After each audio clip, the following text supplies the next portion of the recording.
Hey guys, and welcome back to Breaking It Down. On today's episode, you're going to hear Dr. Sherry talk to the librarian of the United Nations International School. Her name is Lisa Moore. Enjoy.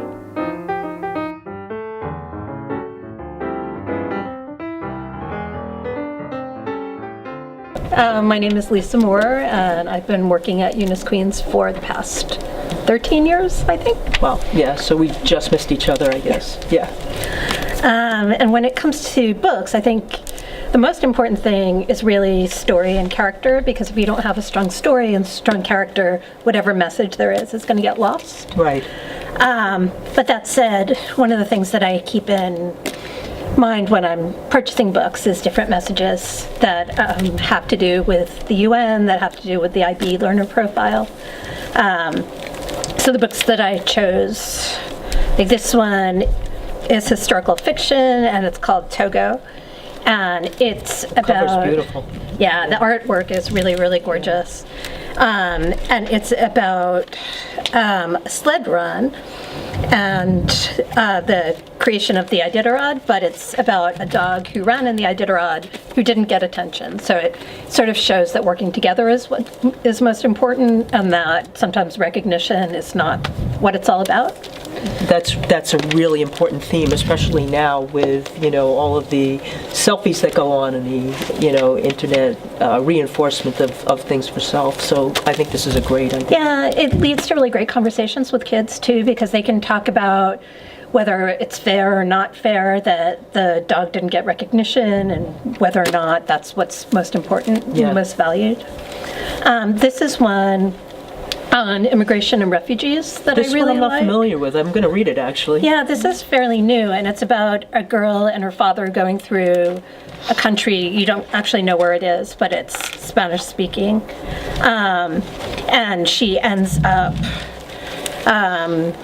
sleeping outside and looking for a safe place.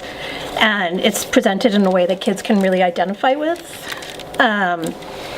Excuse me. And it leads to a lot of really interesting discussions, too, about kids having the right to a home and the right to play and a right to education. And that really goes with our mission and with the rights of the child. Especially with everything going on now. Oh, definitely. Yeah, absolutely. And I saw all of the writings, which I think is brilliant, just to have a group of kids this young to be able to write a letter to, the appropriate people to try to change things, just political activism at a young age. Yeah, I mean, I think that's really ingrained in all of our kids. Like, in some ways, when they come in, they're like that, but it's definitely something that we foster. Yeah, it's brilliant.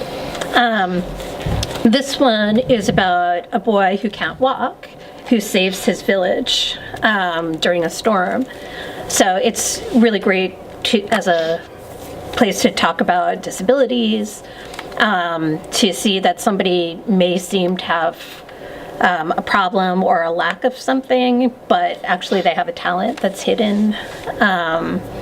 And it's also very suspenseful. I mean, in all of these books, like, the story is really strong, the characters are really strong, and the kids really sympathize or empathize with the characters. That's fantastic. I think this is something that really needs to be emphasized at a very young age, because there are so many kids who are sort of ostracized, because they have a disability.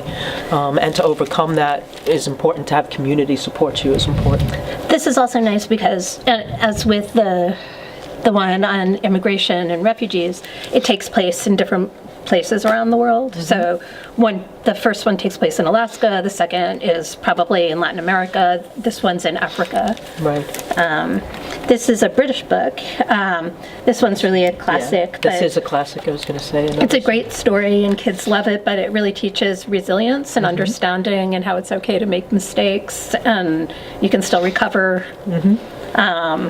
But I remember this one from when I was a kid. The pictures are just so amazing. Amazing. Yeah. Yep. Yeah.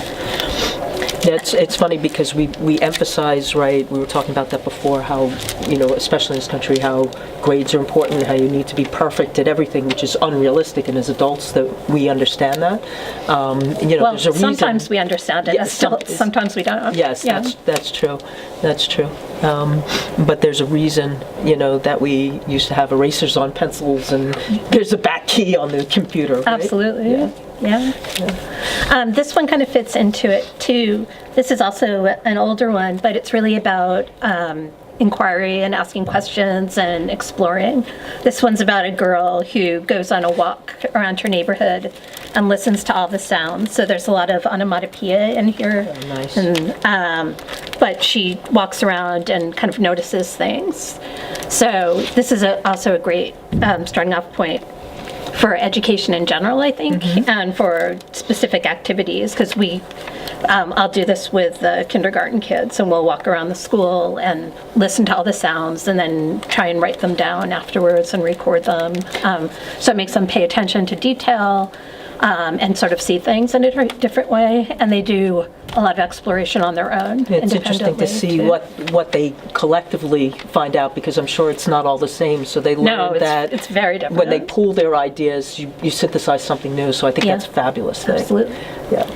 Thank you so much for your time. I really appreciate it. Oh, of course. And for all the work that you do here. Oh, thank you. Until next time, this is Dr. Sherry reminding you to live each day with passion, compassion, and introspection.